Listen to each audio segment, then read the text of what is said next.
इस वक्त हमारे साथ बातचीत के लिए भारतीय जनता पार्टी के सांसद डॉक्टर भोला सिंह मौजूद है। सर, राहुल गांधी 2 दिनों के लिए उत्तर प्रदेश दौरे पर थे और फिर से हाइड्रोजन बम का जिक्र राहुल गांधी कर रहे हैं। इससे पहले भी उन्होंने किया था और फिर कह रहे हैं कि हाइड्रोजन बम आने वाला है और पूरी तरह से बीजेपी साफ हो जाएगी।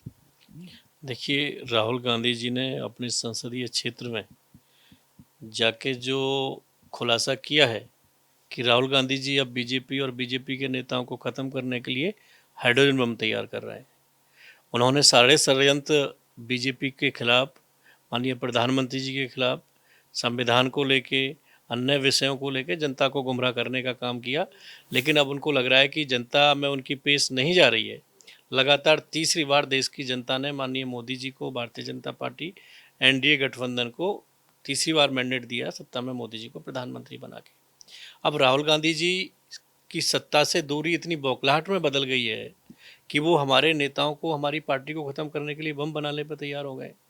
तो मैं तो कहता हूँ कि ये बम राहुल गांधी जी किस फैक्ट्री में कहाँ पे बना रहे हैं, कौन लोग हैं जो इनके लिए बम तैयार कर रहे हैं, इसकी जांच होनी चाहिए और इस पर कार्रवाई होनी चाहिए राहुल गांधी जी पे।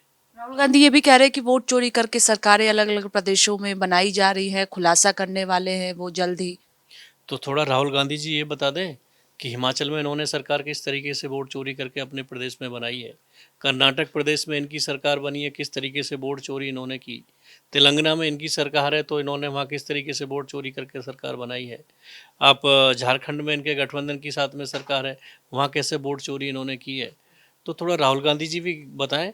और देश की आज़ादी से लेकर लगातार 63 साल कांग्रेस और यूपी ने शासन किया है, तो जिस तरीके से वोट चोरी करके सत्ता में आते रहे होंगे, थोड़ा उसकी जानकारी भी दें कि ये किस तरीके से इतने लंबे साल सत्ता में रह गए। अभी मोदी जी को 11 साल हुए, हमारी सरकार अभी लगातार तीसरी बार बनी और ये तो लगातार लगातार आज़ादी के बाद देश में सत्ता में रहें, तो अभी से इतनी बौखलाहट क्यों है। थोड़ा सा बताएं कि किस तरीके से वोट चोरी करके इन्होंने अपने प्रदेशों में, जहाँ कांग्रेस की सरकार है वहाँ सरकार बनाई है, हिमाचल का, तेलंगाना का, कर्नाटक का, झारखंड का। थोड़ा उदाहरण बताएं लोगों को, ताकि समझ में आए, हम भी समझ लें कि कांग्रेस वाले किस तरीके की सरकार बना लेते हैं वोट चोरी करके।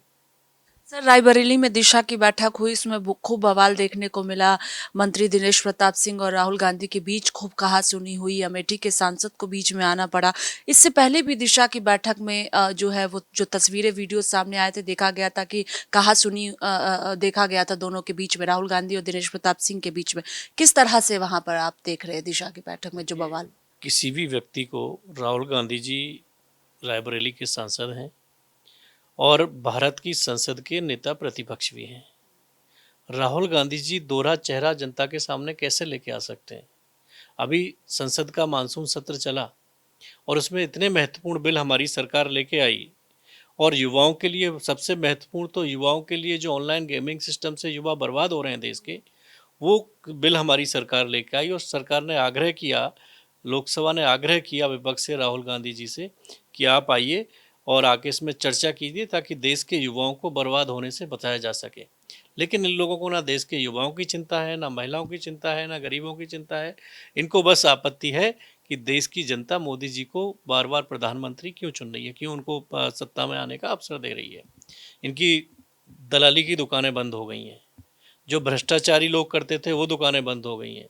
अब बौखलाहट में ये एक तरफ राहुल गांधी जी यहाँ संसद में चलने में व्यवधान पैदा करते हैं, दूसरा ये चाहते हैं कि अपने संसदीय क्षेत्र में दिशा की बैठक में जाके सरकार की योजनाओं की समीक्षा करें। तो कैसे समीक्षा कर सकते हैं जी, क्योंकि संसद में जो बिल पास होगा, जो योजना सरकार लेके आएगी, वही तो इम्प्लीमेंट होगी। तो लोग देखते हैं जो ये सरकार के साथ में बर्ताव यहाँ पे करते हैं, जिस तरीके का रवैया इनका रहता है, वही वहाँ की जनता और वहाँ के जनप्रतिनिधि इनके साथ में कर रहे हैं।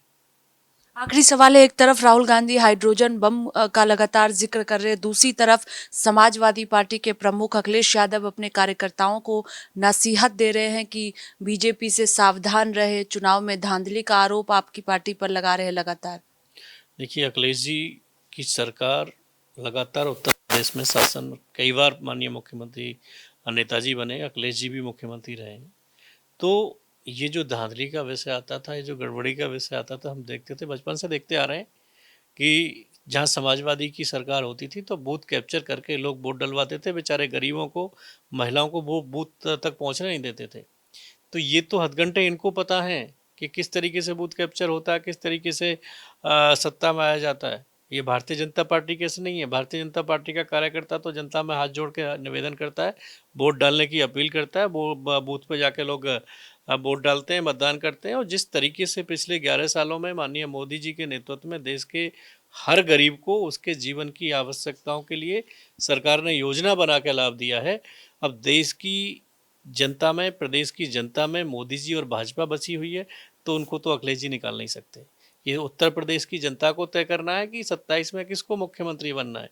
और उत्तर प्रदेश की जनता मन बना के बैठी है कि तीसरी बार भी भाजपा की सरकार उत्तर प्रदेश में आएगी।